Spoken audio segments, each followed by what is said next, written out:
సుమన్ టీవీలో మీ business promotions కోసం ఈ కింది నెంబర్ను సంప్రదించగలరు.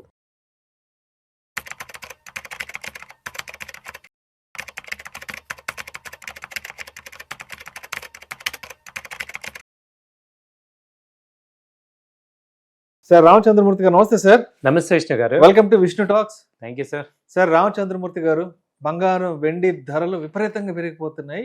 ఇవాళ ఒక్క రోజే బంగారం 8,000 రూపాయలు పెరిగి దాదాపు 1,70,000 1,71,000 రూపాయలకు చేరిపోయింది.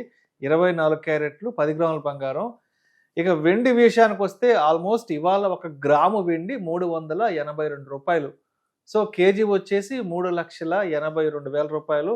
అటు ఇటుగా ఇంకొక 16, 17, 18,000 పెరిగిందంటే 4 లక్షలు అయిపోద్ది. అది కూడా ఇంకొక 2 రోజుల్లో 4 లక్షలు మనం రౌండ్ ఫిగర్ చూడబోతున్నాం. ఎందుకంటారు ఇంత విపరీతమైన ర్యాలీ బంగారం వెండిలో వస్తుంది? ఆల్మోస్ట్ ఒక 1 మంత్ బ్యాక్ కూడా కాలేదు అనుకుంటాను. 2026 చివరి నాటికి బంగారం 1,90,000 రాబోతుందేమో అని ఒక 20-25 డేస్ బ్యాక్ మాట్లాడుకున్నాం. నాకు తెలిసి ఇంకొక వారం రోజుల్లో 4-5 రోజుల్లో 1,90,000 రావడానికి చాలా స్పష్టంగా కూడా మనకి సంకేతాలు కనిపిస్తున్నాయి. ఎందుకంటారు ఇంత పెద్ద హ్యూజ్ ర్యాలీ కనిపిస్తుంది అసలు మెటల్స్ లో? ఒకే ఒక్క రీజన్ సార్, ఒకే ఒక్కడు అన్నట్టు మొత్తం మార్కెట్ని వరల్డ్ మొత్తాన్ని అతలాకుతలం చేస్తున్న ఒకే ఒక వ్యక్తి డొనాల్డ్ ట్రంప్ గారు. ఈయన వల్ల ఏమవుతుందంటే 180 దేశాలు అన్సర్టనిటీ క్రియేట్ అయిపోయింది. ఇప్పుడు ఇరాక్ వైపుకి యుద్ధానికి వెళ్తున్నాడు. సో అటు పక్క ఏమో గ్రీన్లాండ్ ఆక్యుపై చేస్తా అంటున్నాడు. ఈ ఒక పక్క ఇప్పుడు మెక్సికోని క్యూబాని టార్గెట్ చేస్తున్నారు. వెంజులా అధ్యక్షుని ఏమో లాక్కొచ్చాడు. సో ఇంత అన్సర్టనిటీ ఇంతవరకు వరల్డ్ హిస్టరీలో ఎప్పుడు లేదనమాట. ఏం జరుగుతుంది, ఏ రోజుకి ఆ రోజు ఏం జరుగుతుంది అనేది ఉంది. ఇది గోల్డ్ సిల్వర్ పెరగడానికి రీజన్ డిమాండ్ ఉండి కాదు. సో బాగా విపరీతమైన డిమాండ్ వచ్చి లేదా భారతీయులు బాగా డిమాండ్ ఉండి కాదు. కేవలం ఏంటంటే అన్సర్టనిటీ, ప్రపంచవ్యాప్తంగా ఉన్న అన్సర్టనిటీ, ఎస్పెషల్లీ డొనాల్డ్ ట్రంప్ తీసుకొచ్చిన అన్సర్టనిటీ ఇది. దాన్ని ఆపడానికి అసలు రోజు రోజు ఏమవుతుందంటే దాదాపు 10 కంట్రీస్ మీద ఆయన యుద్ధాన్ని ఆపాడు అంటున్నాడు, కానీ 10 కంట్రీస్ మీద యుద్ధం చేస్తున్నారు. గత సంవత్సర కాలంగా ఆల్మోస్ట్ ఒక 10 కంట్రీస్ అటాక్ జరుగుతూనే ఉంది, తీవ్రంగా జరుగుతుంది, చాలా పెద్ద ఎత్తున జరుగుతుంది. సో ఇన్వెస్టర్స్ అందరూ కూడా ఏం చేస్తున్నారంటే ఇప్పుడు ఎక్కడికక్కడ అన్ని అమ్మేసేసుకొని ఈ గోల్డ్ మీద ఇన్వెస్ట్ చేస్తున్నారు. అలాగే ఇప్పుడు ఇంకొక వర్షన్ ఏం జరుగుతుందంటే ఇంత జరుగుతున్నప్పుడు వేరే కంట్రీస్, అన్ని కంట్రీస్ కూడా ఈ డాలర్ని నమ్మట్లేదు. ఈ డాలర్ నమ్మకుండా ఇప్పుడు గోల్డ్ వాళ్ళు కూడా కొనుక్కుంటున్నారు అన్నమాట సేవ్ కోసం. సో కేవలం సెంట్రల్ బ్యాంక్స్ కొనడం స్టార్ట్ చేయడం వల్ల ఈ గోల్డ్ పెరుగుతుంది. ఇప్పుడు సిల్వర్ కూడా ఏమైంది, అంతకుముందు ఇండస్ట్రియల్ యూసేజ్ 50% అనుకున్నాం, కానీ ఇప్పుడు సిల్వర్ని కూడా వాళ్ళు సెంట్రల్ బ్యాంక్స్ స్టోరేజ్ చేస్తున్నారు. ఎందుకంటే అన్సర్టనిటీ వచ్చినప్పుడు ఇప్పుడు కరెన్సీ వాల్యూ తగ్గిపోతుంది కాబట్టి ఆల్టర్నేట్గా ఈ 2 మెటల్స్ని సేవ్ చేసుకోవటం అనేది జరుగుతుంది. అంటే సిల్వర్కి కూడా ఇప్పుడు ఏం జరుగుతుంది, ప్రొడక్షన్ వల్ల ఏది వీళ్ళు ఎలక్ట్రికల్ వెహికల్స్ అని వీటన్నిటి గురించి ఇప్పటిదాకా మాట్లాడాం. ఇప్పుడు ఏమైందంటే సిల్వర్ కూడా స్టోరేజ్ కిందకి వెళ్ళిపోతుంది. అలాగే ఈటీఎఫ్స్ ఒక్కసారిగా ఇండియన్స్ అందరూ కూడా గోల్డ్ సిల్వర్ మీద స్టాక్ మార్కెట్లో అన్ని అమ్మేసేసి ఇది కొనటం మొదలెట్టారు ఈ లాస్ట్ 10 days నుంచి, డిజిటల్గా వచ్చేసారు. సో దాంతో ఏమైందంటే అంత తగ్గ ఇక్కడ స్టోరేజ్ ఇక్కడ క్రియేట్ చేయాలి కాబట్టి అదొక ప్రెషర్ వచ్చిందనమాట గోల్డ్ సిల్వర్కి. అంటే ఒక్కసారిగా ఏమైందంటే ఎవ్రీ కార్నర్ నుంచి కూడా డిమాండ్ రావడంతో అక్కడ సప్లై లేదు, ఆ డిమాండ్ విపరీతంగా ఉంది. దాంతో ఏమైందంటే ఒక పానిక్ క్రియేట్ అయిపోయింది అన్ని రకాలుగా. సో దాంతో ఏంటంటే డైలీ అసలు గోల్డ్ మనం 10,000 రావాలంటే 4 రోజులు ఉండేది, ఒకప్పుడు 4 రోజులు పట్టేది ఒక 10,000 రూపాయలు పెరగాలంటే.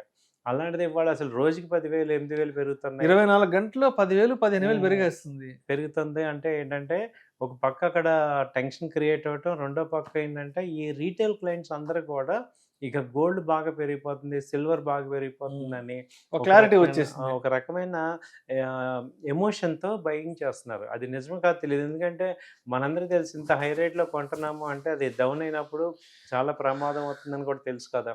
కాబట్టి ఇక్కడ ఏంటంటే జరుగుతుంది, ఇప్పుడు సిల్వర్ ఉంది 4 లక్షలు, మనం ఇంతవరకు ఎప్పుడు కనివిని ఎరగని రేట్లు ఇవి నిలబడవు. ఎప్పుడైతే మళ్ళీ మార్కెట్లు నార్మల్ అవుతాయో, మనం ఎన్నోసార్లు చూసి ఉంటాం కదా, ఏదైనా ఒక కమోడిటీ అనే కాదు, ఏదైనా ఒక స్టాక్ కానీ ఏదైనా బాగా పెరిగినప్పుడు అది ఎమ్మటే మళ్ళీ 1 month 2 monthsకు అడ్జస్ట్మెంట్ అవుతుంది. కాబట్టి ఇది కూడా బాగా హైప్ అవుతుంది. ఇప్పుడు మనకి ఈ ట్రేడ్ డీల్ జరిగింది కదా యూరోపియన్ యూనియన్కి ఇండియాకి.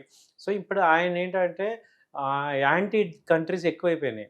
ఇప్పుడు అటు రష్యా మనతో ఉంది, అలాగే రష్యా కానీ, బ్రిక్ కంట్రీస్ కానీ, EU కానీ అన్ని దేశాలతో సున్నం పెట్టుకుంటున్నాడు కాబట్టి ఈ మంత్ నెక్స్ట్ మంత్ ఆయన సైలెంట్ అవ్వాల్సిన పరిస్థితి వస్తుంది. ఈవెన్ 2 నెలల తర్వాత ఓన్ కంట్రీలో కూడా నెగిటివ్ వస్తుంది. వ్యతిరేకత. ఎందుకంటే సుప్రీంకోర్టు ఎటు ఇన్ని వన్ మ్యాన్ షోగా కుదరదు, సెనెట్లో అన్ని ఆర్డినెన్స్లు పాస్ చేస్తున్నారు, అవన్నీ కూడా లా అవ్వాలి కదా. అక్కడ రిపబ్లికన్స్కి తక్కువ ఉంటుంది దిగువ సభలో. కాబట్టి అవన్నీ యాక్ట్స్ రావాలంటే మీకు ఒక 3 months వరకే ఈయన పప్పులు తర్వాత ఇక ఉడకవు అనమాట. ఎందుకంటే అక్కడితో ఆగాల్సి వస్తుంది. సో దాంతో ఏమవుతుందంటే ఈ 3 months విపరీతమైన ఒడిదొడుకులు ఉంటాయి. ఆ తర్వాత ఇక మెల్లిగా నార్మల్గా తగ్గే ఛాన్సెస్ కనపడుతున్నాయి.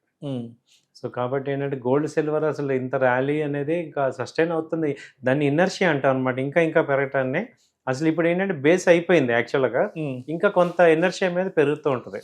సో రామచంద్రమూర్తి గారు అంటే ఇంకొక 3 years వరకు ఆయనకి టెన్యూర్ ఉంది కాబట్టి ఇంకా అంటే ఆయన టెన్యూర్ దిగే వరకు ఇటువంటి అన్సర్టనిటీ, ఇటువంటి సిల్వర్ గోల్డ్ ప్రైసెస్ ర్యాలీ అనేది ఇంకా ఎప్పుడు ఉండే అవకాశం ఉందంటారు కంటిన్యూ నెక్స్ట్ 3 years వరకు? ఉండదండి.